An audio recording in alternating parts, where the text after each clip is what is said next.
Una noche estaba viendo la versión de 1947 de Oliver Twist. El Oliver Twist de David Lean, fotografiado por Guy Green. Estábamos viendo las escenas iniciales de la película. La madre de Oliver caminando de noche por el marjal. Y de repente mi tío dijo: Señor, qué maravillosa fotografía. Yo dije: ¿fotografía? Fue entonces cuando supe lo que era un director de fotografía. De esta forma descubrí que realmente reaccionaba a la luz.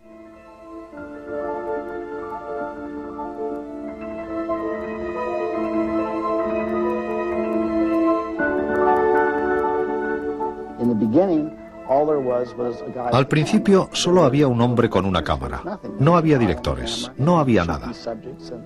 Era un hombre con una cámara que filmaba argumentos.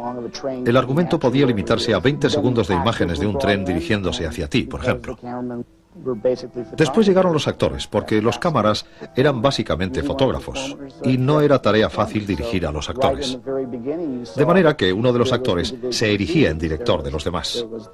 Desde el principio hubo una división de tareas. El director se ocupaba de los actores y el director de fotografía del resto. El trabajo del operador consiste en decirle al espectador dónde debe mirar. Le dice: mire ahí, esa mujer va a llorar y va a cantar un aria, o ese hombre va a desenfundar la pistola.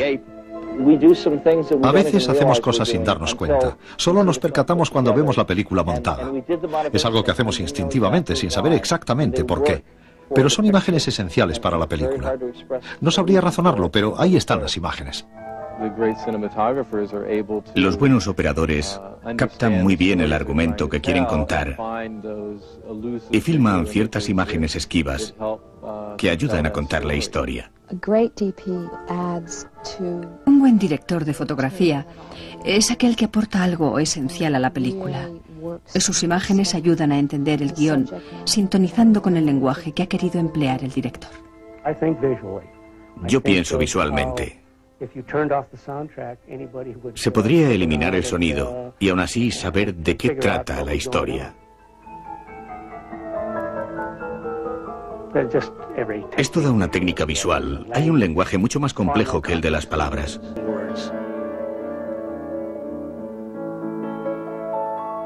Maestros de la luz.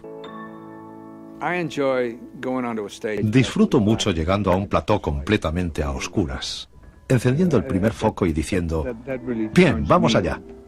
Es algo que personalmente me encanta. Cuando empecé quería copiar y asimilar todo lo que los genios, los maestros de la fotografía habían plasmado en una pantalla. Y hoy en día sigo admirando a Stanley Cortez, a Ted McCall, a Arthur Miller, a Hal Moore, a Leon Sanroy, a Milton Krasner. Quería ser como ellos, quería hacer lo que ellos habían hecho.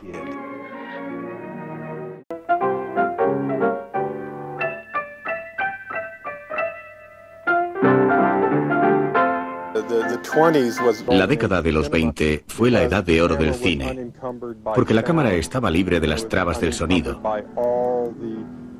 libre de las trabas que implica el relato verbal, los diálogos del argumento.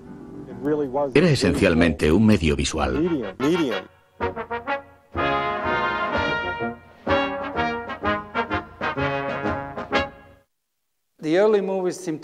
Las primeras películas eran más libres.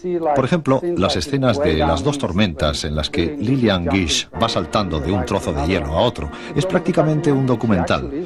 Es lo que realmente está haciendo. No había trucos ni platós.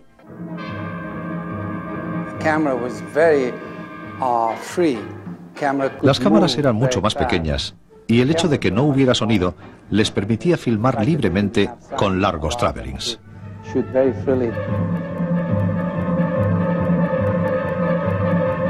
La cámara podía colocarse en cualquier parte.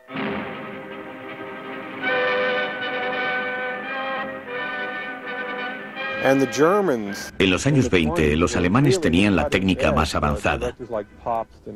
Directores como Pabst y Murnau utilizaron muchos de los elementos formales que habían surgido en Alemania: escultura expresionista, pintura y grafismo. introduciéndolos en el cine al trasladarse a Estados Unidos, como fue el caso del director Murnau.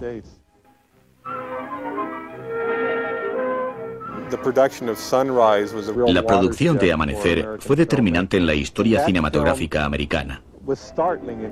Fue una película innovadora en todos sus aspectos, tanto en el diseño como en la utilización de técnicas de iluminación expresionistas. Los personajes se definían mediante numerosos y complicados cambios de luz, utilizando técnicas de iluminación hasta entonces desconocidas en las películas americanas. Había que contar el argumento visualmente. Y en mi opinión, la llegada del sonido fue una catástrofe para la cinematografía. Sigo creyendo que si la introducción del sonido se hubiera retrasado 10 o 15 años, el arte cinematográfico habría tenido mucha más altura de la que tiene actualmente. Todos hemos visto secuencias de las primeras películas sonoras en las que resulta evidente que hay un micrófono en un florero colocado en el centro de una mesa, porque todos los actores hablan dirigiéndose a él. But I really shouldn't blame you. I'm the son of your employer, and that in itself makes me a low, low scoundrel. If I didn't trust you, I wouldn't be here. So here we are. Chopped onion? La cámara no puede moverse. No se la puede girar ni inclinar, porque está en una especie de enorme nevera insonorizada. Hasta muchos años después, los operadores no encontraron fórmulas para volver a liberar la cámara.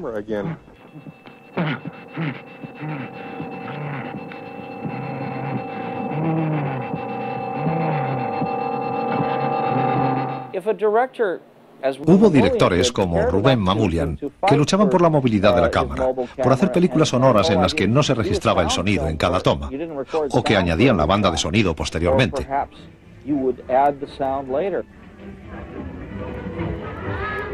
Lo podemos ver en películas de Mamoulian, de Lubitsch, en las primeras películas sonoras, también en películas de Vidor.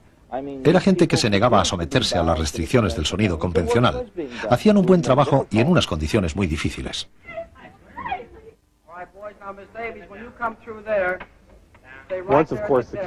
Una vez que se consiguió introducir la cámara en un dispositivo portátil e insonorizado, se pudo transportar en un dolly o grúa pequeña y recuperó su movilidad. Y una cámara que puede seguir a los actores, que puede desplazarse con ellos, es algo que cambia totalmente la realización de una película. En la época gloriosa de los estudios, desde la década de los 30 hasta la década de los 50, cada estudio tenía su propio laboratorio. Todos intentaban hacer algo exclusivo, diferente. Y todo dependía de la forma de trabajar de los operadores, de los directores artísticos que tuvieran contratados. Aprendían todos juntos, desarrollaban las técnicas e incluso inventaban el equipo. Todo lo que ven en una cámara de cine fue inventado por un operador. Necesitaban hacer algo, no sabían cómo hacerlo y acababan inventándolo todo como artesanos en un taller.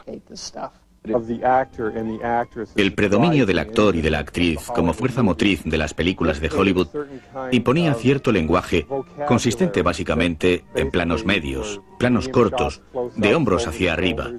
Y el objetivo era fotografiar a los actores, especialmente a los protagonistas, de forma que salieran lo más guapos posible.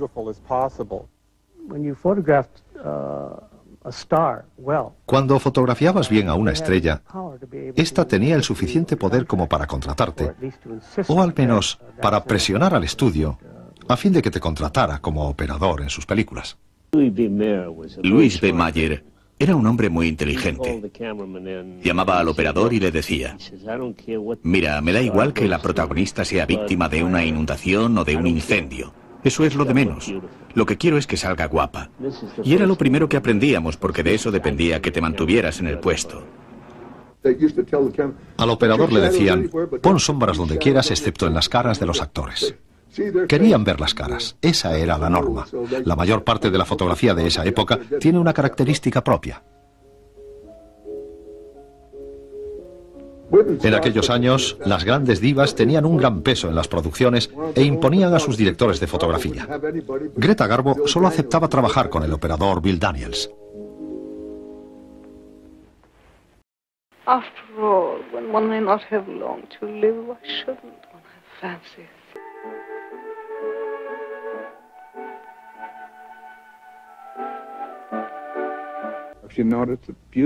Se hicieron trabajos magníficos con actrices como Marlene Dietrich.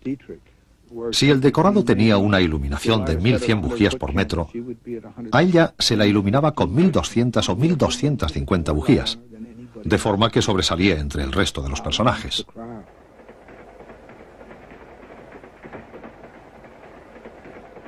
Sounds funny, but I don't seem to be able to entertain you. I hate to be entertained. Please don't do it. La fotografié en la película Deseo y descubrí que su rostro necesitaba un tipo de iluminación completamente diferente, una luz potente desde arriba que afinaba sus rasgos y la embellecía. Stenberg enseguida lo percibió, y a partir de entonces ella insistía, decía, esa es la iluminación que me favorece, desde arriba. Won't you please get out of here? Now, is that a nice way to talk to the man whose name you bear? All right, I took your name, so what?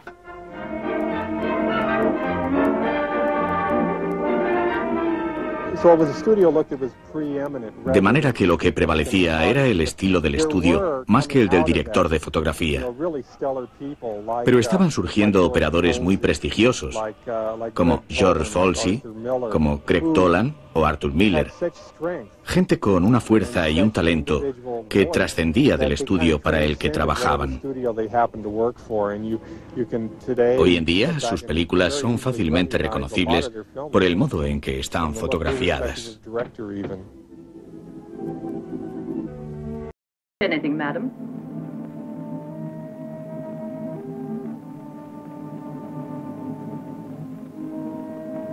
I didn't expect to see you, Mrs. Danvers.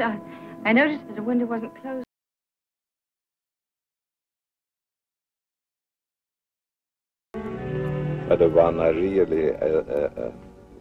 El operador que más me inspiró fue Greg Tolan.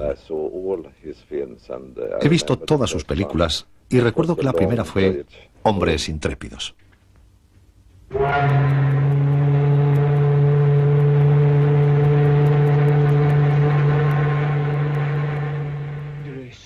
Era fantástico. Trabajaba utilizando toda la profundidad del campo visual y su iluminación era muy interesante porque jugaba mucho con los contrastes.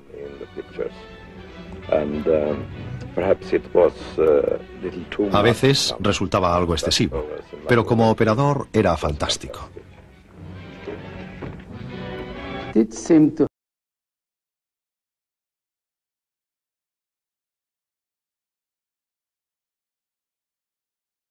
He did a film for John Ford, The Grapes of Wrath, which had a very naturalistic feel, that almost a documentary reality. I mean, you can take frames from Grapes of Wrath and put them alongside the WPA photographs of Walker Evans or Dorothea Lange or Doris Ullman or anybody, and it's really hard to tell the difference.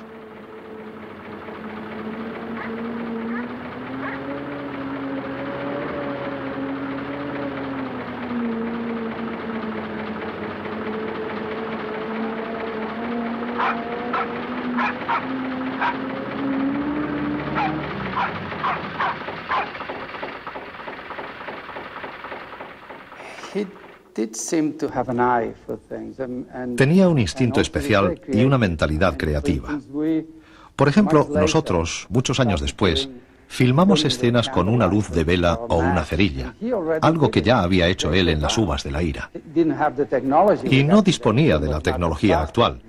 Había menos fotogramas por segundo, pero ya tienes la impresión cuando describe esa casa vacía de que la luz procede de la mano y de la cerilla.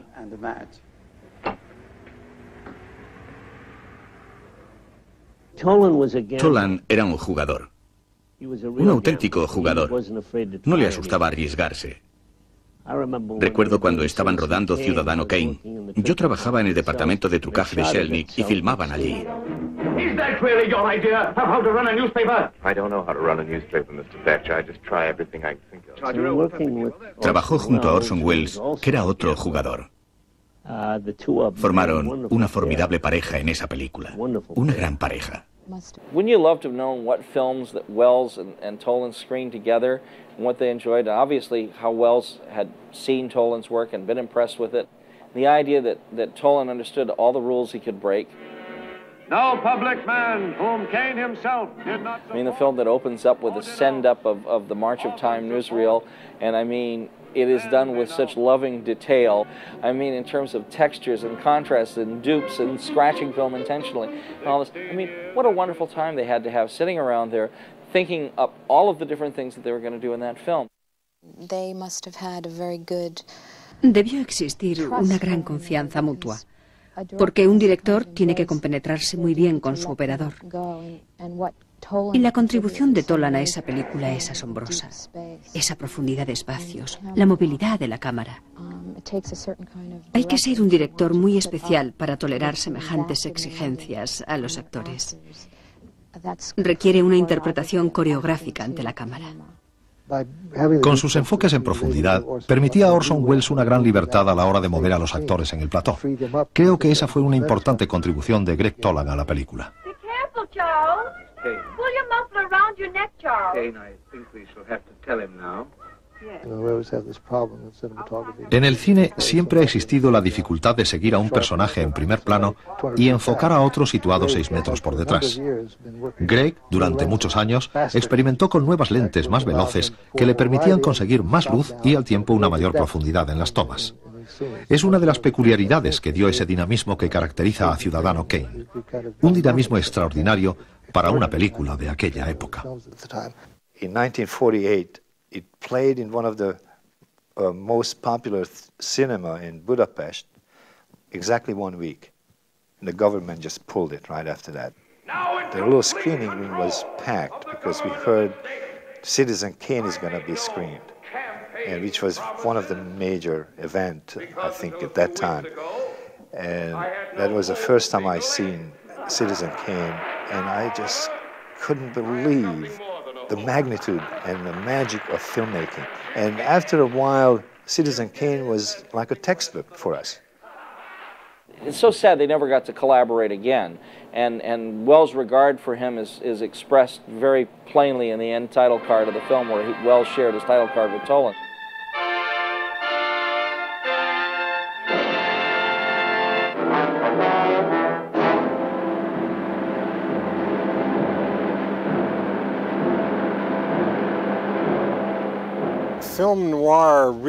El cine negro vivió su época de máximo esplendor justo después de la Segunda Guerra Mundial. El estilo visual del cine negro, en mi opinión, tiene su origen en las primeras películas expresionistas alemanas.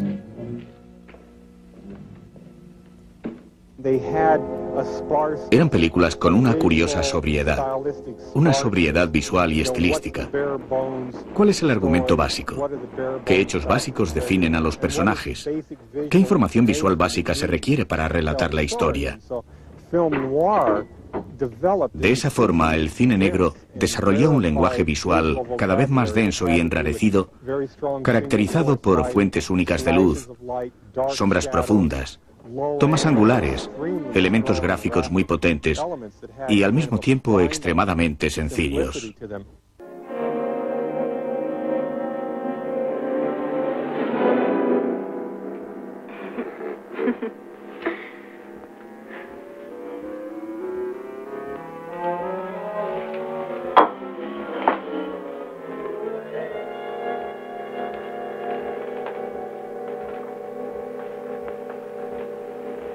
We weren't expecting you, Mildred, obviously.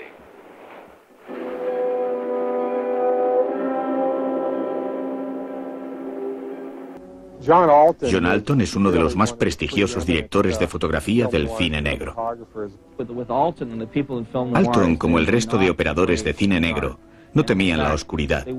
Al contrario, realizaban un bosquejo con trazos muy simples, utilizando la oscuridad no como espacio negativo, sino como el elemento más importante de la escena.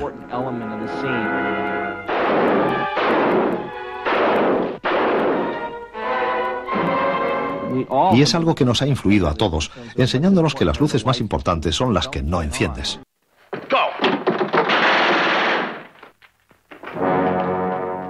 Alton did one picture particularly that I feel was very influential called The Big Combo, which is a very simple, inelegant film that is somewhat brutal in a way, but which incorporates these very sparse lighting elements and graphic elements so that it is very much black and white. There's very little gray in that movie.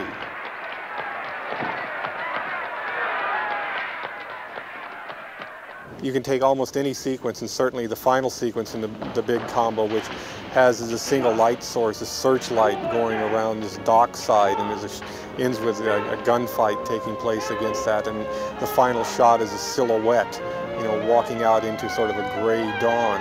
I mean, very stark imagery.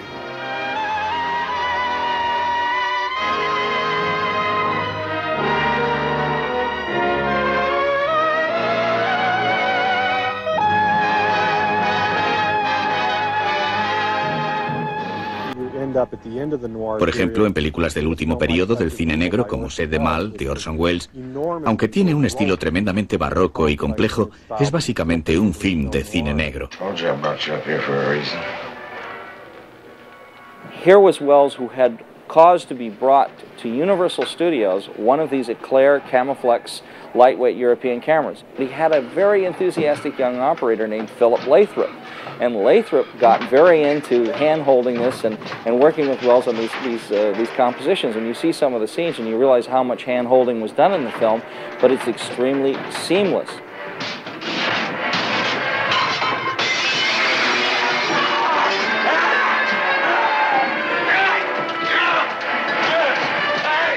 That film in particular was an inspiration to all of us because it was a textbook of what you could do. It was shot on a small budget in a short time, mostly on locations, and again you had almost simultaneous with the breakout in France of the New Wave. You had Orson Welles doing a New Wave film in a Hollywood studio.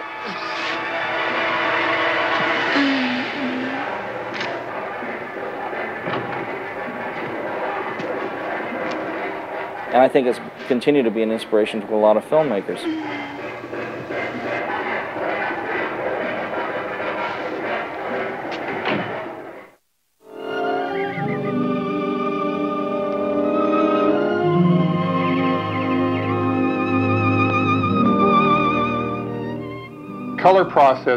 Los experimentos con el color datan de las primeras épocas del cine, mucho antes de que existiera de hecho una técnica elaborada. A veces los cineastas coloreaban a mano fotograma a fotograma secuencias enteras, incluso películas enteras. En la época del cine mudo se aplicaba un color tipo según las secuencias, azul para la noche, ámbar para el amanecer, etc. Ray Renahan había hecho obras magníficas empleando la técnica de dos colores. Posteriormente se desarrolló el proceso tricolor, una técnica que tuvo una gran aceptación, ya que se consideraba como algo muy sofisticado.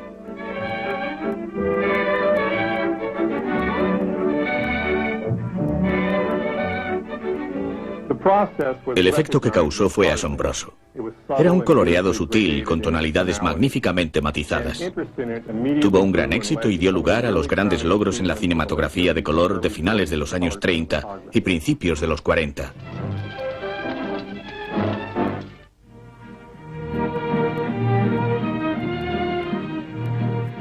Never dance, my reputation be lost forever.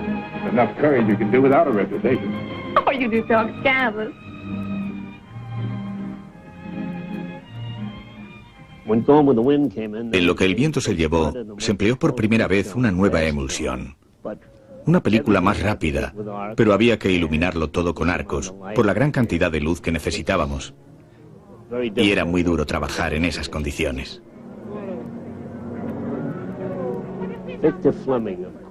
Victor Fleming había sido operador antes de convertirse en director. Y conocía la cámara, conocía las limitaciones. En la escena de la estación, con todos los muñecos, la gente muerta, utilizamos una gran grúa especial traída desde Long Beach. Era una grúa con un inmenso brazo como las que se utilizan en los astilleros.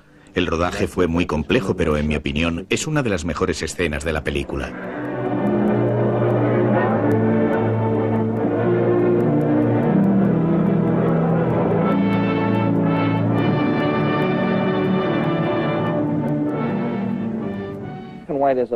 El blanco y negro es un medio mucho más abstracto. Es algo que se distancia de la realidad por su propia naturaleza. Y tienes más libertad para asociar drama y tonalidad en una película en blanco y negro. Por eso creo que muchos directores siguieron rodando en blanco y negro. Los que nunca tuvimos oportunidad de rodar en blanco y negro, como yo, nos encantaría poder hacerlo. No tengo la menor duda de que entraña muchas dificultades y creo que es un poco ir en dirección contraria.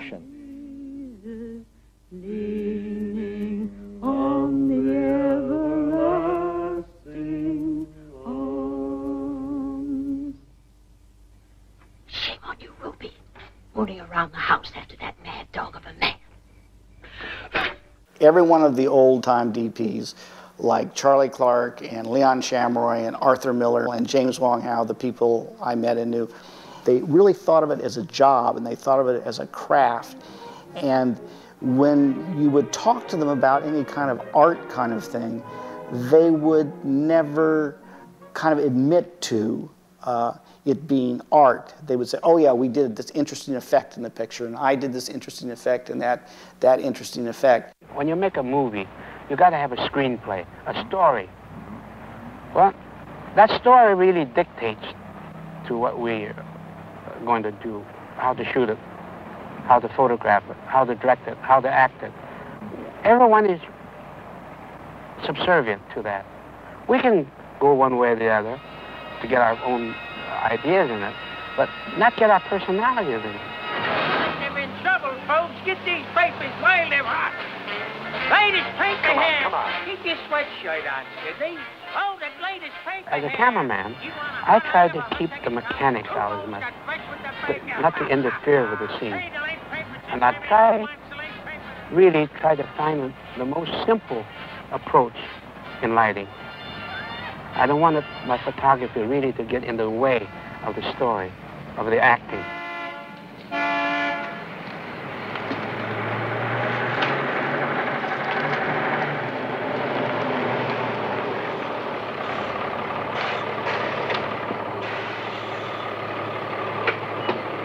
I'll remember you, honey. You're the one that got away.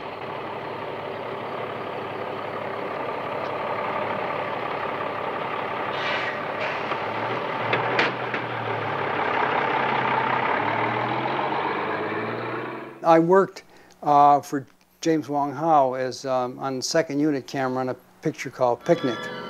And I did a number of the game shots and also the last shot of the film, which was a helicopter shot. And at that time, helicopters were not used for photography. The military, the Navy, as a matter of fact, just had helicopters.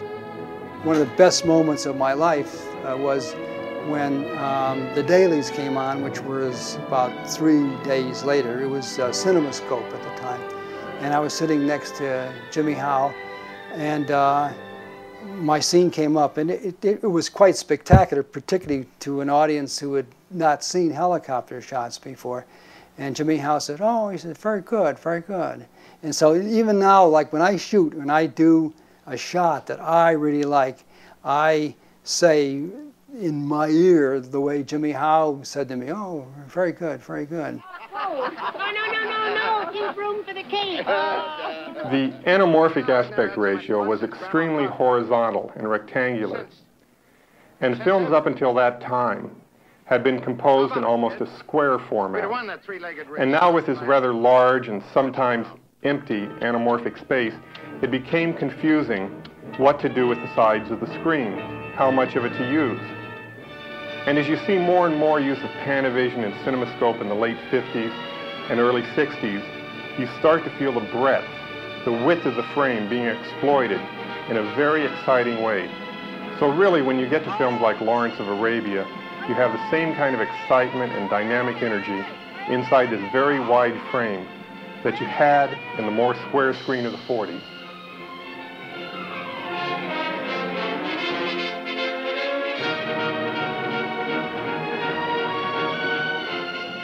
a lot of my generation had been very, very impressed with films from Europe. We'd had an opportunity to see these, and our pioneers, Haskell Wexler and Conrad Hall and so on, who were giving us examples of reacting to the European style. And later on, when you've got Vilmos Zsigmond and Laszlo Kovacs and people that were coming from a European tradition and shooting films here, we got an appreciation of a style that was so different from that practiced in the studios.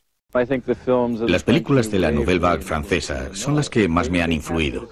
Captaban un sentido de la vida realmente maravilloso, dejando libre la cámara, moviéndose con ella. No colocaban la cámara en un lugar fijo, ni dependían de ella para moverse. Era como el rodaje de un documental, y conseguía meterte en la película de una forma que difícilmente lo conseguiría una cámara estática.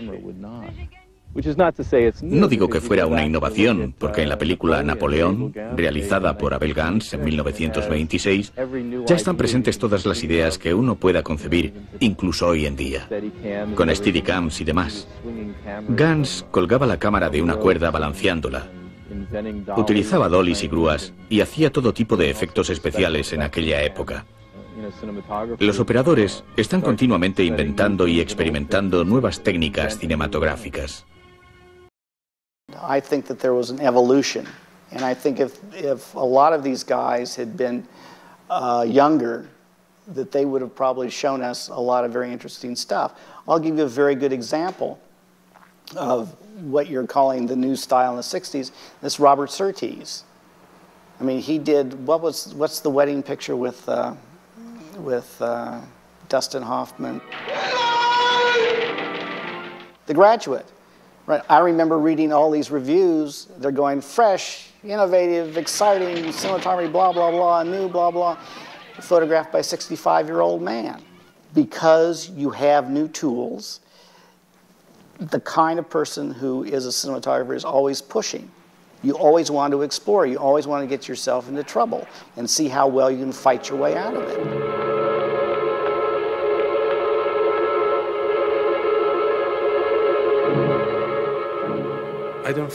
No creo que cualquier operador pueda trabajar con cualquier director.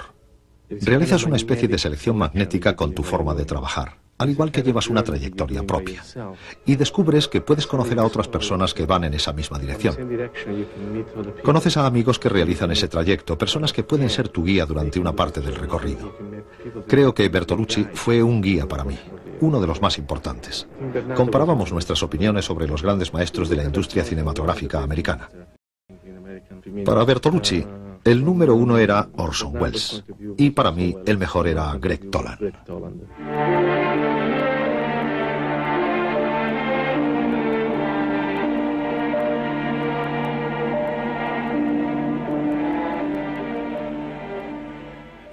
Somos los herederos de todos los directores de fotografía que nos precedieron. Mi técnica es una suma de las experiencias de todos ellos.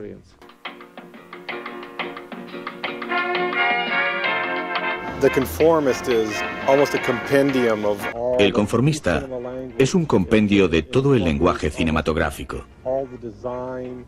Incorpora prácticamente la totalidad de las técnicas de diseño, fotografía y montaje existentes. Y todo ello de forma coherente y nítida.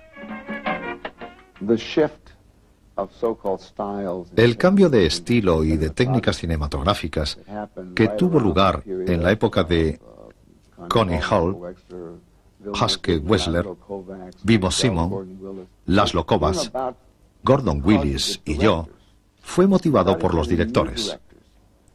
Surgían nuevos directores que no querían trabajar encorsetados en el sistema de estudios, querían rodar en exteriores.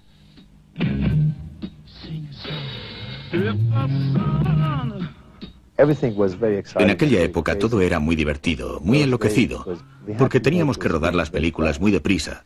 No disponíamos ni de tiempo ni de dinero.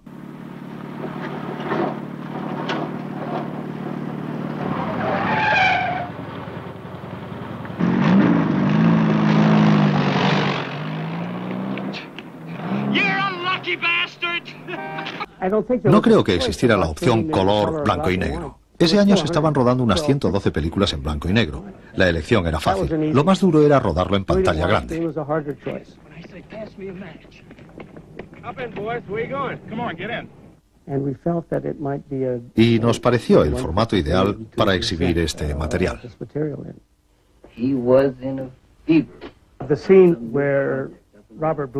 La escena en la que Robert Blake está a punto de ser ejecutado y habla con el capellán se rodó en plató. Habíamos colocado un canalón por el que caía la lluvia y yo había instalado un ventilador lateral que no desviaba el grueso de la lluvia contra la ventana, solo la rociaba.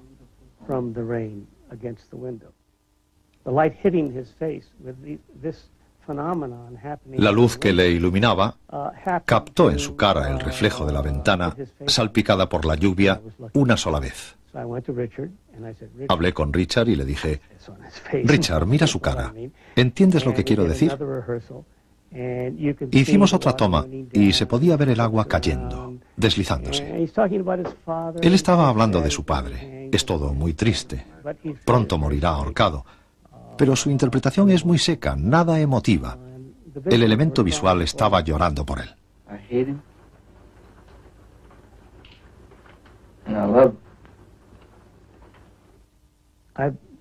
Muchos operadores me llamaron para preguntarme cómo lo había rodado.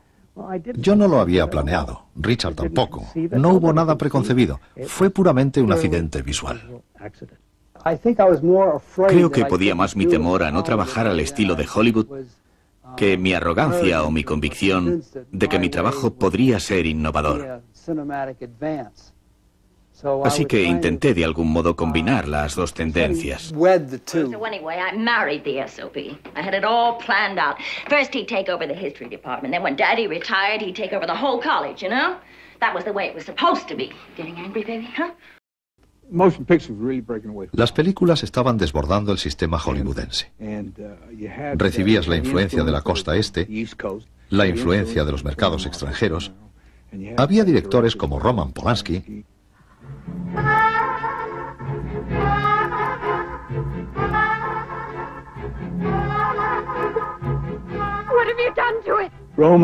Roman tenía una magnífica preparación. Había estado en la Escuela Polaca de Cinematografía y tenía un excelente currículum como fotógrafo. Entendía la fotografía, las imágenes, entendía a la gente, sus emociones. Estaba vinculado a las emociones. I'll let you go to no Dr. Hill nobody ever heard of. The best is what you're gonna have, young lady. Where's your telephone, huh? It's in the bedroom. There's a shot in Rosemary's Baby. Hay una escena en La Semilla del Diablo en la que Ruth pregunta, ¿dónde está el teléfono? Y Mia dice, en el dormitorio. Ruth dice, ah, bien, y sale. Roman me dijo, dame un punto de vista de Ruth. Yo la tenía perfectamente encuadrada, se la veía muy bien hablando por teléfono. Y le digo, Roman, todo listo. Él se acerca, mira y dice, no, Billy, no, desplázate a la izquierda. Ruth se desplaza a la izquierda, miro por el objetivo y veo la espalda de Ruth Gordon sentada, pero no se le ve la cara ni el teléfono. Y le digo, pero si no se la ve. Y me dice, justamente. Y yo le digo, ah, de acuerdo. Y en el cine hay 800 espectadores inclinándose así, para intentar ver algo más. Ese es Roman Polanski.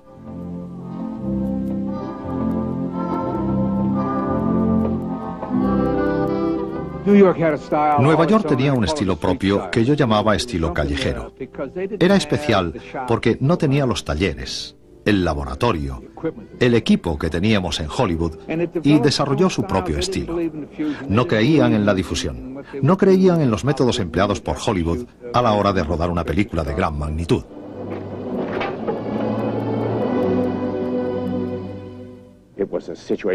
Era una situación en la que, por razones de estilo, dinero y tiempo, salías a la calle y rodabas en exteriores.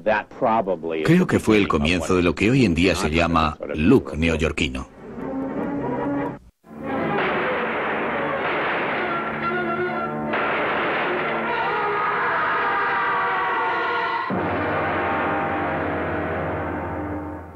¿Dónde se puede rodar mejor La Ley del Silencio que en unos muelles? Era tan creíble. Uno estaba allí, Formaba parte de ese clima frío, formaba parte de ese gélido mundo, formaba parte de la historia.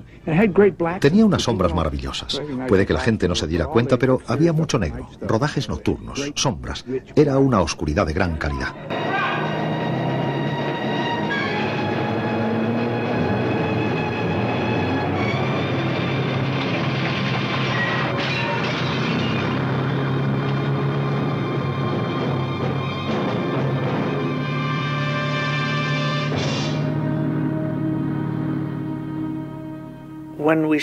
Cuando rodábamos en Nueva York, teníamos que improvisar.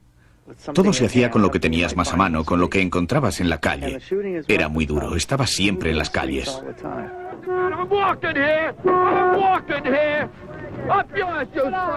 Sucio y denodado lo describiría yo. Algo que resulta evidente en películas como Cowboy de Medianoche.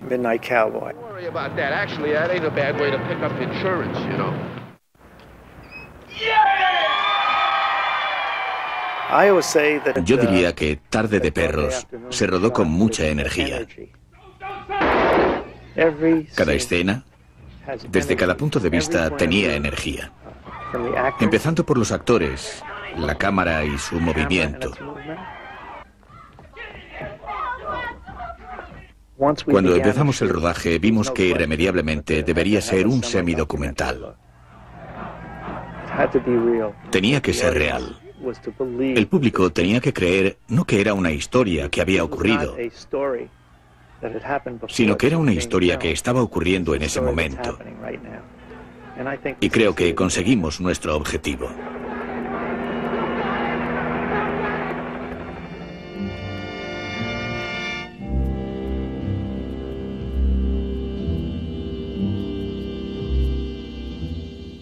Cuando conocí a Martin Scorsese, estaba entrevistando a operadores, hablamos y yo jugaba con ventaja. Para mí, Taxi Driver tenía que ser una película de sindicatos, debía rodarse en Nueva York y con bajo presupuesto. Y digo que jugaba con ventaja porque había visto muchas películas de Godard y de otros directores europeos y podíamos hablar el mismo lenguaje. Y como además los dos hablamos muy rápido, nos entendimos enseguida.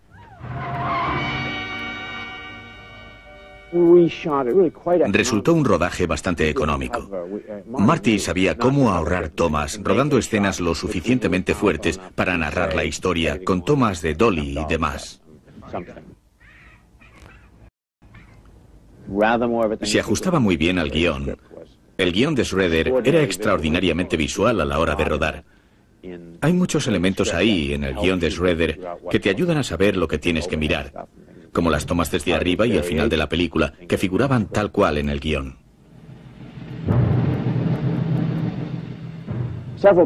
Dio la casualidad de que, por distintos motivos, se formó un equipo de personas que deseaban exteriorizar todo un cúmulo de emociones sobre Nueva York. Creo que es la forma más sencilla y más justa de definirlo.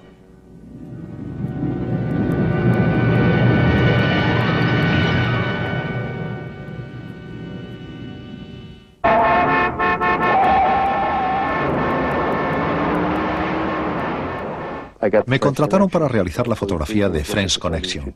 Billy Friedkin estaba buscando un operador para la película y me dijo: los trabajos tuyos que hemos visto son de calidad, muy cuidados, a medio camino entre la publicidad y lo que quiero para esta película. Quiero que sea una película en las calles de Nueva York, dura, áspera. ¿Crees que podrás hacerla? Y le contesté: soy operador de cine. En principio estoy capacitado para hacer lo que me encarguen. Cuando se estrenó la película me etiquetaron como especialista en películas callejeras neoyorquinas, duras y descarnadas. You're exceptional in bed because you get pleasure in every part of your body when I touch it. You know what I mean? Like the tip of your nose, and if I stroke your teeth or your kneecaps. Para mí, Gordon Willis marca el antes y el después en la fotografía de cine americano. Toda la fotografía del cine americano moderno tiene en gran medida su punto de partida en Gordon. Me limité a fotografiar todo de una forma diferente. Y a veces eso fue objeto de controversia, porque hay gente que dice: esto no podemos hacerlo porque no se ha hecho nunca.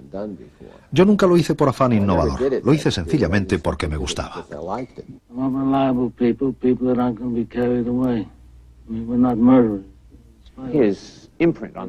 Dejó una huella indeleble en la película El Padrino. Era una obra maestra de fotografía, algo que todo el mundo pudo comprobar. What have I ever done to make you treat me so disrespectfully? Muchas de las tomas que se hicieron con luz desde arriba o con una forma de iluminación especial surgieron de la necesidad de enfrentarse a un Marlon Brando con un determinado tipo de maquillaje. Era un ejemplo de diseño para hacer creíble un personaje y que luego se extendió a toda la película. Recibí muchas críticas. Me decían: no se ven los ojos de Brando. Había momentos en algunas de las escenas en las que deliberadamente quería ocultar sus ojos para que se pudiera ver a este misterioso ser humano pensando en algo o pensando en hacer algo, aunque en realidad no sabías qué diablos estaba pasando. Gordon, el príncipe de las sombras. Nunca he investigado mucho el tema de la subexposición, porque es algo que me aterra. Pero Gordon Willis es todo un experto en ese terreno. Ha convertido la subexposición en un arte. Tal vez me haya excedido un par de veces. En una escena entre Al y su madre, un papel interpretado por Morgana King en la segunda parte. En esa escena fui demasiado lejos. Creo que Rembrandt también se excedió un par de veces. No era el hecho de que todo estuviera a oscuras. El problema era que en el estudio decían: ¿cómo vamos a exhibir esta película en los autocines? Y la historia de siempre. Tienes que iluminarlo más. Quiero más luz. Hay que ver a los personajes. Piensa en los autocines. Los autocines estaban de capa caída. Así que era algo que nos importaba muy poco. Cuando rodamos El Padrino, mi decisión de utilizar el amarillo se debió a que era una película amarilla. Amarillo rojiza. Yo la veía como de un tono cobrizo. Y si lo hice, fue porque me pareció lo más conveniente. Pero muchos años después se puso de moda el tono amarillo relacionado con las películas de esa época. Lo que haces desde un punto de vista visual no basta para que todo el resto funcione. Tiene que haber una buena dirección artística, un buen vestuario, una estructura de tomas adecuada, y la iluminación debe adaptarse a todo ese conjunto, independientemente de los filtros que utilices. El conjunto no depende solo de una parte.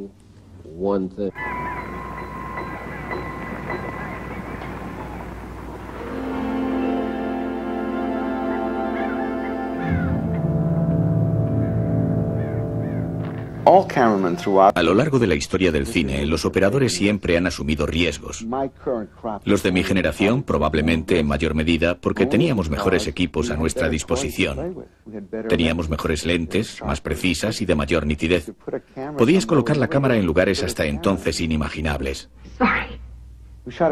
En Chinatown rodamos una escena con una Panaflex de mano en el interior de un cuarto de baño. En otra época esta escena se habría rodado en un cuarto de baño instalado en un plató, con paneles movedizos y demás.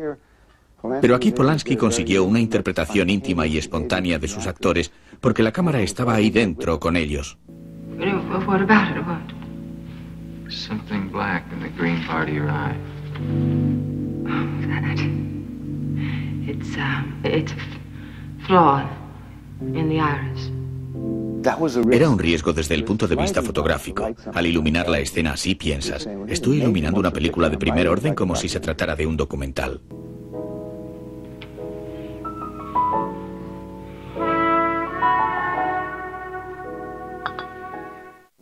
La idea inicial era rodar Chinatown en anamórfico, con una proporción dimensional de 2:35, pero Polanski me dijo: quiero utilizar tecnología moderna para rodar una película sobre el pasado como si la viera desde mi ventana, desde este siglo XX. Quiero ver qué aspecto tenía entonces. Por ejemplo, rodamos un primer plano de Faye Dunaway de este tamaño, pero el objetivo estaba a menos de 8 centímetros y era algo que te intimidaba. Pero Polanski lo utilizó como una técnica de dirección para intimidar al personaje de Evelyn Mulray. Mi reto era fotografiarla en toda su belleza. Daba vueltas a su alrededor con un foco en la mano desplazándome con ella. El foco la seguía y nunca se ve. A Polanski le encantaba ese tipo de cosas porque solía hacerlas en la Escuela Polaca de Cinematografía. Me obligaba a realizar una iluminación manual a pesar de mis protestas, pero resultó que tenía razón. Hacíamos cosas como obligar a Jack Nicholson a pararse en determinada marca y colocarle la cámara justo detrás de la oreja. Y le obligaba a respetar la marca. Si se pasaba, repetíamos la toma una y otra vez, porque Polanski quería darle ese toque de voyerismo. Su mente pensaba a 78 revoluciones por minuto las 24 horas del día. No lo hacía para complicar las cosas, sino para que todo saliera mejor.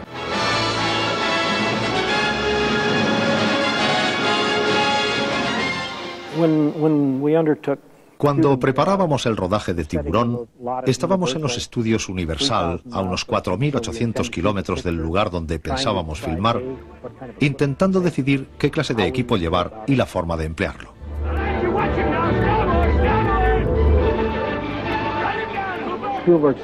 Spielberg me dijo, quiero la cámara fija en un trípode, no quiero que vaya de aquí para allá. Yo le contesté, Steve, así no se rueda una película marina, porque los espectadores vomitarán en las salas de cine. Lo que deberíamos hacer es rodar la cámara en mano. No podía creer que realmente pretendiera hacer algo así. En el rodaje de Tiburón, durante una de esas interminables entrevistas que concede, Steve dijo que era la película rodada a cámara en mano más costosa de la historia. Y es cierto que cuando empezamos a rodar en el mar, todo se hizo así, porque en aquella época aún no existían las Steadicam y además no creo que nos hubieran servido.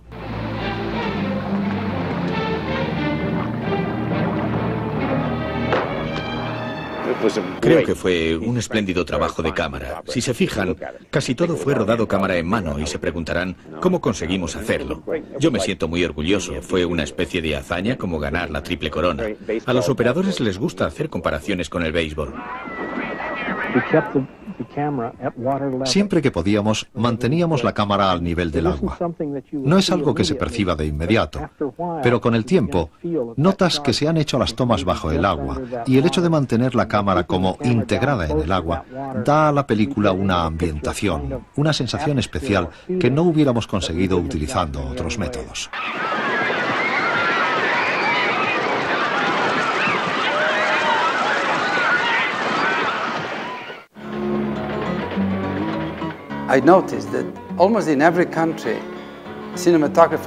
Me he fijado que en casi todos los países hay directores de fotografía extranjeros. Hay cierta atracción por lo exótico.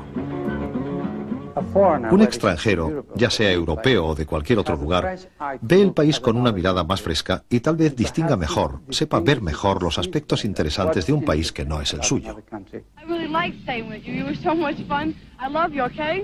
I want you to be really good, and I want you to do anything wrong. If you do that wrong, come back, I'll get you.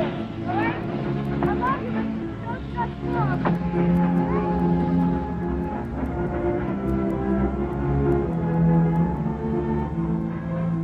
me. He told me it would be a very visual movie. Tenía que ser una película muy visual. La película sería visual y se narrarían los hechos visualmente. No era muy frecuente dar semejante prioridad a la imagen.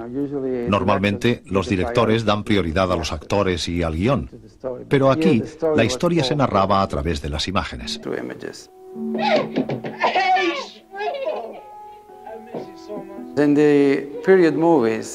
En las películas de época no había electricidad, al menos en las películas ambientadas antes de que se inventara la electricidad.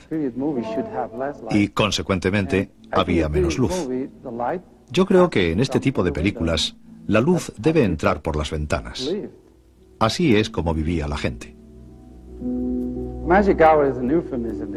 La hora mágica es un eufemismo, porque no es una hora.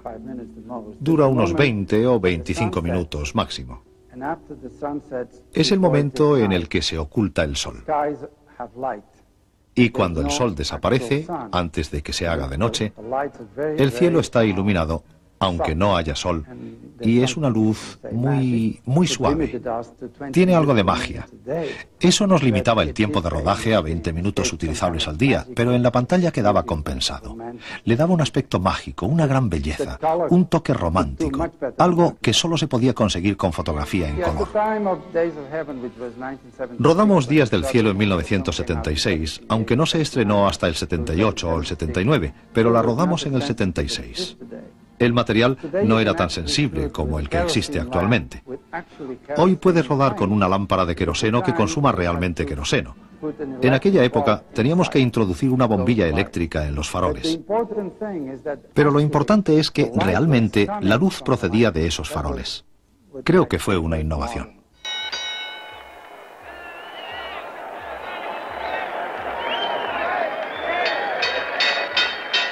After 10 rounds, Judge Rossi, 8-2, La Mata.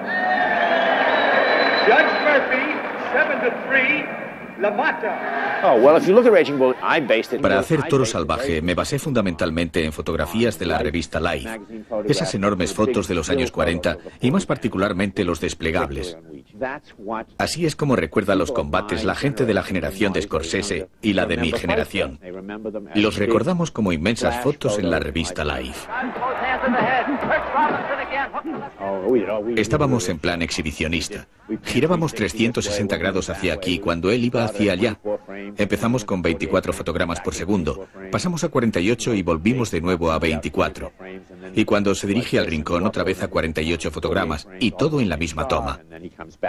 Nos impusimos como regla intentar rodar los combates reales a 24 fotogramas por segundo. En realidad hicimos una pequeña trampa al final con Sugar Ray Robinson.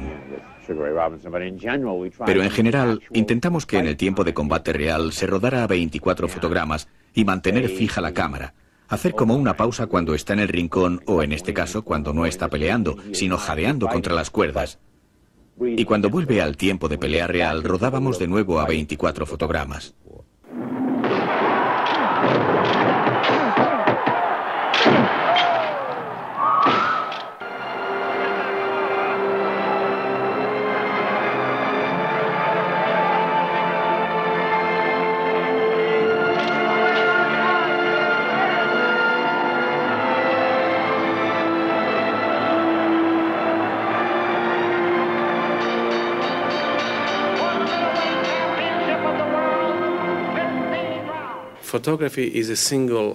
La fotografía es un arte individual, como la pintura, la literatura, la música. La fotografía de cine es un arte comunitario. Creo que no es un arte que pueda expresar una sola persona. Naturalmente está el director, que es como el principal autor de esta expresión conjunta. Porque si hay varias personas expresándose en la misma forma artística, pueden ir en direcciones diferentes. Tiene que haber un responsable máximo del guión, de la música, de los decorados, del vestuario, de la fotografía, del montaje. Like you're fighting, don't look at the camera. For television, just go through. Just go by, keep on going. Apocalipsis Now fue realmente un capítulo aparte. Algo muy especial. No solo porque fue la película más larga, en el lugar más alejado, la más difícil, la más costosa y la más peligrosa que he hecho en mi vida. Muy probablemente ha sido también la más emotiva. He dedicado la primera mitad de mi vida a experimentar con la luz, con todas sus posibilidades de expresión.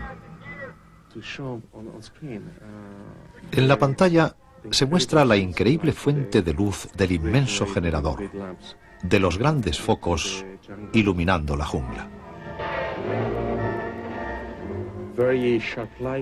Es una luz cegadora y una luz muy suave. Una luz muy cálida y muy fría. Muy artificial y muy natural, todo a la vez.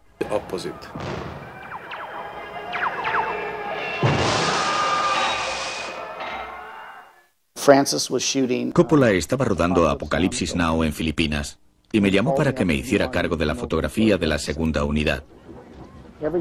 Todo mi empeño era trabajar sintonizando al máximo con ellos. Era mi mayor preocupación. Y se portaron de maravilla. Vittorio siempre estaba pendiente de mí, se acercaba y decía: Steve, estamos empantanados con todo este material. Seguro que tú puedes rodar todo este follón. Haz algo maravilloso. Danos ideas. Me animaba en todas las situaciones. Pero yo tenía la gran responsabilidad de conseguir que mi trabajo se fundiera literalmente con el suyo.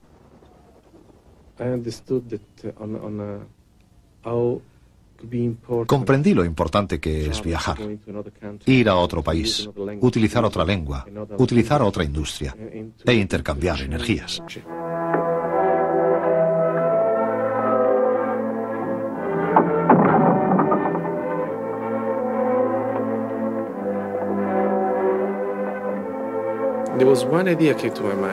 Y se me ocurrió una idea. Existía la posibilidad de hacer una analogía entre la vida y la luz. El viaje introspectivo que realizaba Puyi podía representarse con diferentes tonos de luz según las diferentes etapas.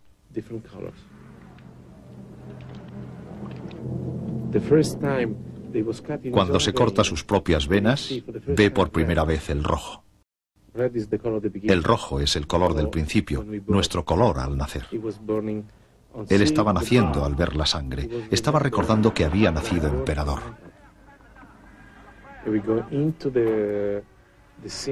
Y pasamos a la escena en la que llegan unos hombres con antorchas a llevárselo. Y en la película vemos el color naranja. El naranja como color cálido de la familia, el color de la ciudad prohibida. Iluminé todo el entorno de Puyi para dar una sensación de familia, de calor, de abrazo maternal. El amarillo es el color de nuestra identidad cuando somos seres conscientes. Es el color con el que se ha presentado al emperador. Es el color que más atrae a la luz, el que mejor representa al propio sol. El verde es conocimiento. El verde aparece por primera vez con la llegada del preceptor. Viene con una bicicleta verde. Es el conocimiento de algo. Hasta ese momento, Puyi estaba viviendo en la ciudad prohibida. Desde ese momento, empieza a vivir con un color prohibido para él. No conocía una parte del espectro de colores, verde, azul, índigo, violeta. Solo conocía el rojo, el naranja y el amarillo.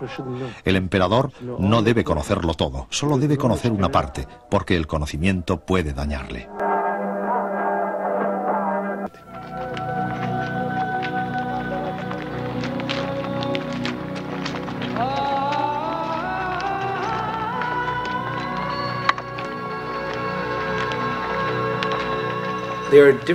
Hay muchas formas de trabajar con un director. Yo tengo una maravillosa relación profesional con Martin Scorsese, que es el director más visual de todos aquellos con los que he trabajado.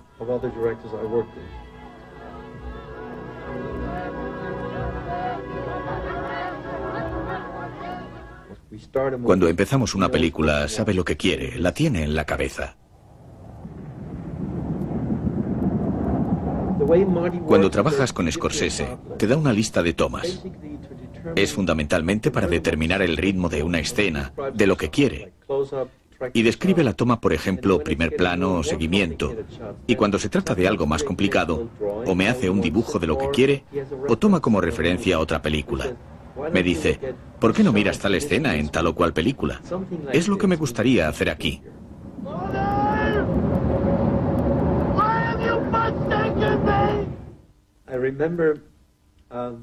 Recuerdo una toma que Scorsese nunca había rodado y tenía dudas sobre el resultado. Era en la película Uno de los nuestros, cuando De Niro y Ray Liotta están en una cafetería. Ray se da cuenta de que si va al lugar al que De Niro le envía, le matarán. En cierto modo, es el final de su relación.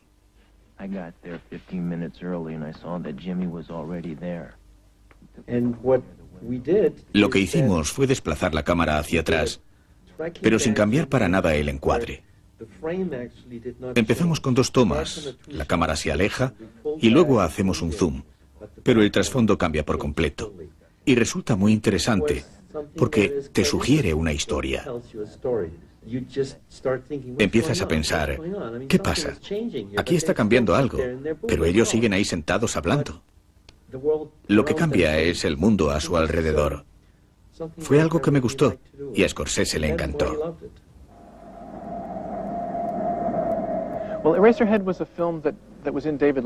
Cabeza borradora era una película que estaba en la mente de David Lynch desde el principio. Y mi tarea como director de fotografía era buscar la forma de extraérsela y conseguir que me explicara a grandes rasgos cómo quería hacerla. Cómo mover la cámara, qué tipo de luz, qué ambiente quería. Hablábamos de la oscuridad de determinado rincón. No lo queríamos oscuro, sino muy oscuro. Hablábamos de los distintos grados de oscuridad.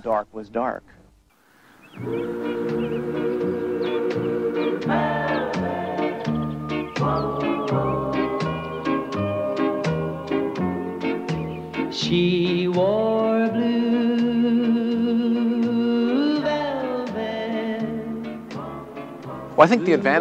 velvet. La gran ventaja de Terciopelo Azul fue que tuvimos mucho tiempo para prepararla. David escribió el guión para un estudio, pero no se decidían a producirlo, y durante un tiempo quedó todo en el aire. Leí el guión y hablamos. Nos preguntábamos, ¿cómo será ese pueblo? ¿Como alguno que conocemos? ¿Qué hacen los personajes en ese lugar? ¿Cómo será el apartamento de Dorothy en el que transcurrirá gran parte de la acción? ¿Qué colores usamos? Y estuvimos dándole vueltas al proyecto durante un par de años. Fue fantástico. Es algo que no suele pasar.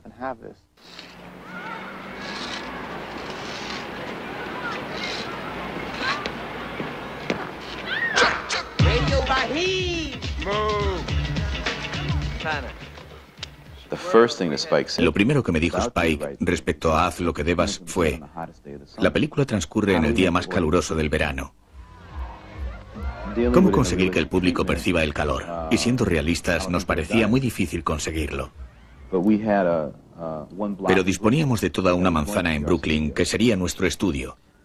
Podríamos controlar los colores, y eso hicimos con el color del vestuario o con la restauración de fachadas, decidiendo qué color nos convenía.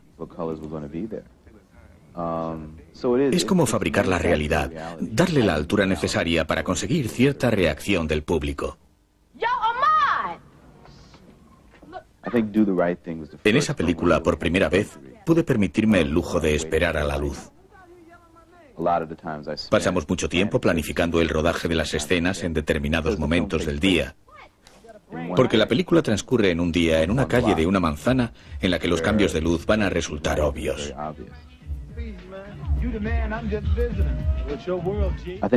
Creo que Spike confía mucho en mí, en su equipo, y es vital para él porque tiene que soltar las riendas de la dirección y ponerse delante de la cámara bastante a menudo. Y en esas ocasiones depende de mí. Soy su ojo objetivo. Si el director es a la vez intérprete de la película y responsable del guión, el director de fotografía es el responsable de la iluminación de la película y de la forma en que contribuye a narrar la historia.